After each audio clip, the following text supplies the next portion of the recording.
Now, it's a year since 41 police and crime commissioners were elected across England and Wales. The controversial, high-profile positions were created to replace police authorities and ensure forces are run effectively. But a new poll commissioned by the BBC found many people are still to be convinced about whether they're needed. Here's Ben Godfrey. The Police and Crime Commissioner is supposed to put ordinary people at the heart of policing. But with less than a 15% turnout at the elections last November, it was clear that would be difficult. Nowhere, I think, did the message get across, and I just don't think people really understood what the change was about. 1 year on, and more confusion. A survey for the BBC has found that 36% of people in the Midlands were not aware their region has a PCC.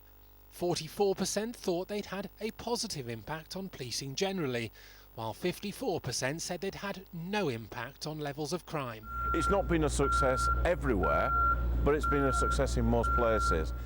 A year ago, I came here to Wareham in Shropshire to ask people what they expected of their police and crime commissioner. They told me more visible policing and reduced antisocial behaviour. So how are they doing? Well, I don't know what they do and I don't understand what their purpose is. They're essentially in charge of the police forces now, and there's not really enough kind of feedback on what they're going to do and what they are doing to improve it. I do think there should be more police, and there are a few more actually. One term is enough for Bill Longmore. The West Mercia Commissioner has survived votes of no confidence, but says he's an effective player. People are going to see how much work we have done, and really the results of our first 12 months will begin to show in the second 12 months. Will you stand for another term? I think I'm quite senior now. I'd like to say I would, but I think I've got to think, I think I deserve some rest in my life. Bob Jones is reluctantly the West Midlands Police and Crime Commissioner. That's because he wants to scrap his job. He's trying to recruit 450 police officers. You've said you don't believe in the role, so why haven't you stepped down? I don't think this is the best way to ensure there is proper support and scrutiny. But it's the only game in town, and it's important that someone like myself, I believe, who can see the risks and avoid the risks, I believe I can do a better job than those people who proceed believing either the ship is unsinkable or there's no icebergs. Ron Ball didn't expect controversy, but he found it. Warwickshire's Commissioner told me he's been trying to build an alliance with the West Mercia force, but the former airline pilot has suffered political turbulence.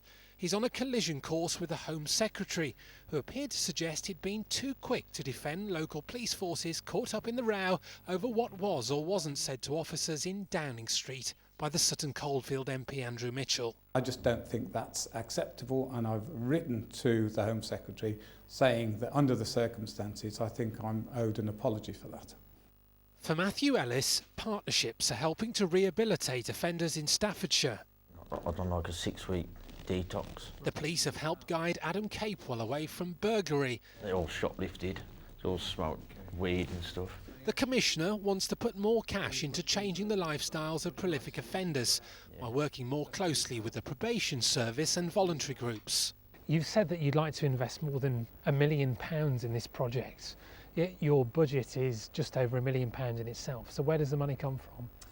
We find it. We've already made decent savings in the 10 or 11 months that we've been involved with policing and the wider system. I'm a firm believer that you've got to be bold in today's climate. You've got to spend money in the right place. You've got to stop spending money where it doesn't make any difference.